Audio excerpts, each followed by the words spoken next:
Member for Abbotsford-Mission.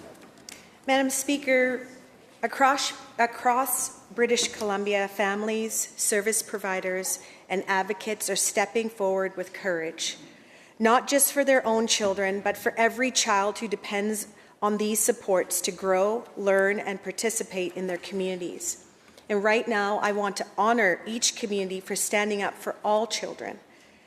I am happy to stand alongside them to see a balanced system where no child is left behind. Because, Madam Speaker, what they are standing up for is not abstract. They are standing up for funding that is stable, predictable, and individualized. Funding that allows families to build trusted teams. Funding that recognizes that no two children are the same. They are standing up because they know what happens when stability is taken away. When you have children on wait lists for 2 to 3 years that have finally been approved for funding, and then they get a letter when the announcement happens, and you say they no longer qualify, and now you say that isn't a cut. Madam Speaker, families know exactly what that is. I want to share a story that reflects what we are hearing across this province. A father from northern British Columbia reached out, not from a major centre, but from a region where services are already limited, where access is already fragile. His son was diagnosed with autism at age 3.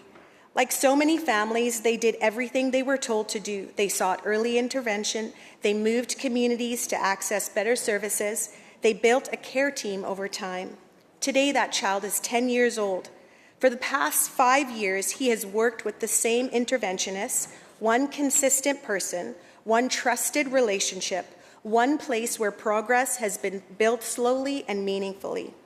Even with the current funding, his family can only afford 1 session per week. And now they have to sit down with their son and tell him that his therapy is going to stop. Not because it isn't working, not because he doesn't need it, but because they simply cannot afford it anymore. Madam Speaker, in northern communities, there are no alternatives waiting. The public system is already stretched. Wait lists are long.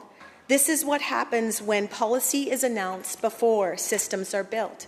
So what happens now? What happens in the gap between what exists and what is being promised? This family is left with impossible choices. Do they drain their savings to continue therapy, holding on to hope that their child may one day live independently? Or do they stop therapy, protect their financial future, and live with the question they will carry for the rest of their lives? What if we had done more? Madam Speaker, no family should ever be placed in that position. And this is not one story. This is what we have heard in 2 town halls with over 400 participants from across British Columbia. This is what we are hearing in over 2,000 emails that has come into my office alone.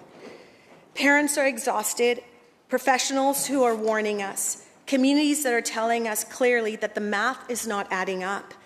They are simply asking reasonable questions. Who decides which child is high needs enough? What criteria will be used?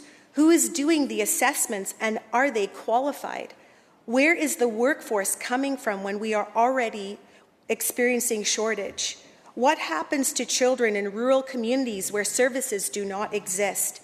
What happens in the time between funding being removed and the services being built?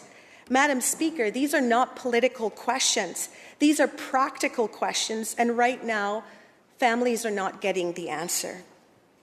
We all agree that children should receive support. We all agree that the system should be fair, but fairness cannot mean taking stability away from one child to give uncertainty to another. What we're seeing right now is a system being changed before replacement is ready. Families are being asked to leave supports that are working to enter systems that do not yet exist and to trust timelines that come with no certainty. And the result is what we are hearing across the province: fear, confusion, and the very real risk of children losing the progress they have fought so hard to achieve. So my question through you, Madam Speaker, to the Minister if this plan is truly ready, where are the services? Where are the professionals? Where's the clear criteria? Because right now, families across British Columbia are not seeing a system that is ready. Because if the plan... Thank you, Member. Thank you, Madam Speaker.